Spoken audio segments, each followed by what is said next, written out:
biggest galaxies visible here in the northern hemisphere, at least in angular size, are the Andromeda Galaxy and the Triangulum Galaxy. We've already gone for Andromeda. We're going to go get the Triangulum tonight.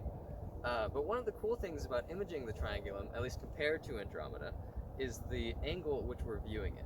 So for Andromeda, we're kind of in line with the plane of the spiral, so a lot of the contents of the galaxy actually gets blocked out by the dust rings, though you do get really good contrast on those dust rings as a result. But with the Triangulum, we're kind of perpendicular to the plane that the spiral's on, so we get a good view of the contents of the galaxy. And we'll dive into that in a little bit after I get some images of it. But I finally found a good spot to go image. I'm going to drive out a little ways from the DFW Metroplex, where the light pollution is horrible.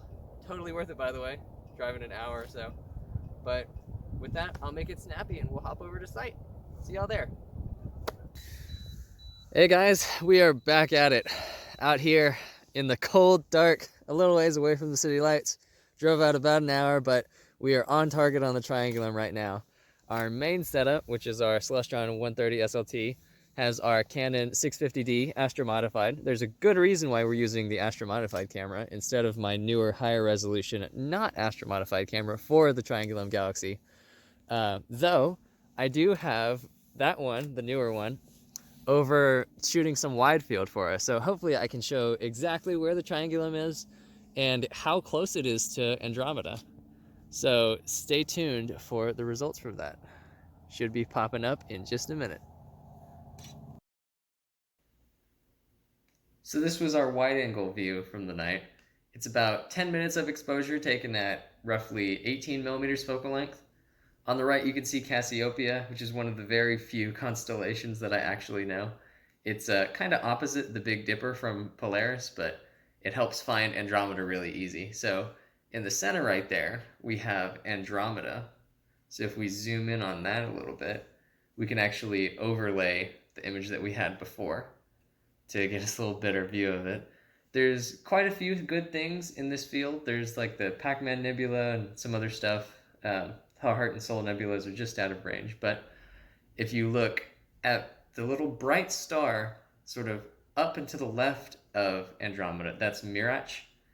And almost equidistant from that, but on the opposite side of Andromeda, is the Triangulum Galaxy. So if we go over there, we can overlay one of our 15-second subs, which you can see just a little bit of detail there. But when you go to the full 3 hours and 25 minutes, which I gave this one the special treatment, if you go to the full 3 hours and 25 minutes, you can see a lot of stuff in the Triangulum Galaxy. The little red spot, the bright red spot, there's primarily one top right, but there's kind of a lot of them around.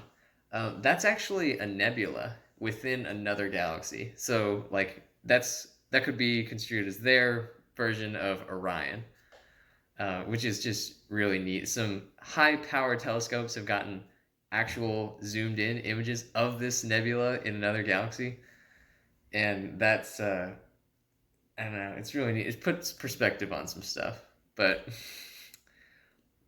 you can see the normal dust bands and everything, and a little bit of blue little star clusters around some of the wings of the spiral. But this has been a really nice, successful go. I'm glad it finally turned out. I've actually been trying to get Triangulum for a long time.